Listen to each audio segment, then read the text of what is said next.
Camp Ashraf. I agree completely with many speakers here who have mentioned the International Criminal Court, which has been set up under the auspices of the United Nations. And if you read the statutes of this convention, it's quite clear that there are people, starting at the top in Iraq, who are guilty of crimes against humanity and possibly also of war crimes because they are responsible for this attack on unarmed civilians protected by the Fourth Geneva Convention. And they should be tried for that. Yes, we want a world where the rule of law will solve conflicts and problems. Yes, we want that world. And we must begin. And it's a wonderful thing that the United Nations has finally accepted this concept of a responsibility to protect civilians, which they are now putting into effect in Libya. The crime is a crime. And this protection of unarmed civilians against the government attacking the civilian population should be extended to the residents of Camp Ashraf. This is reasonable.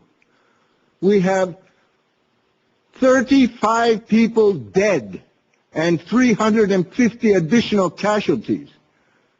This is enough. We have people who have been tried in the Yugoslav tribunal, for instance, who haven't done more than that, and they still have been convicted of crimes against humanity. This is what needs to be done. The UNAMI or the observers appointed by the High Commission of Human Rights must be in Ashraf if there's going to be any protection. But we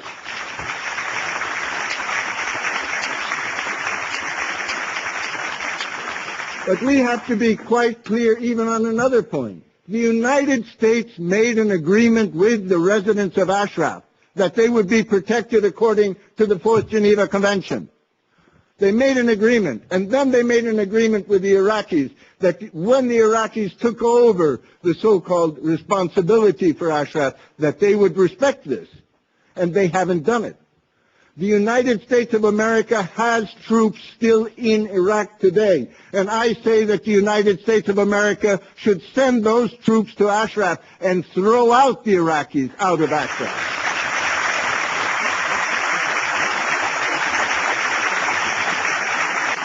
This was an agreement made by the Americans. We have this old Latin expression, pacta sunt servanda. They should respect the agreement that they made, and they should now fulfill their obligations. And they should go a step further. The Americans have a military hospital not far from Ashraf. They should guarantee that any of the injured people in Ashraf who are in need of care, medical care, should be under the protection of the Americans, taken to that military hospital and given the necessary care that they're entitled to.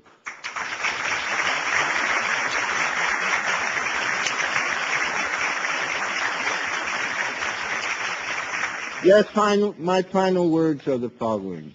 Someone must be held responsible for this attack on Ashraf. And this should be, on the long term, one of our most important goals.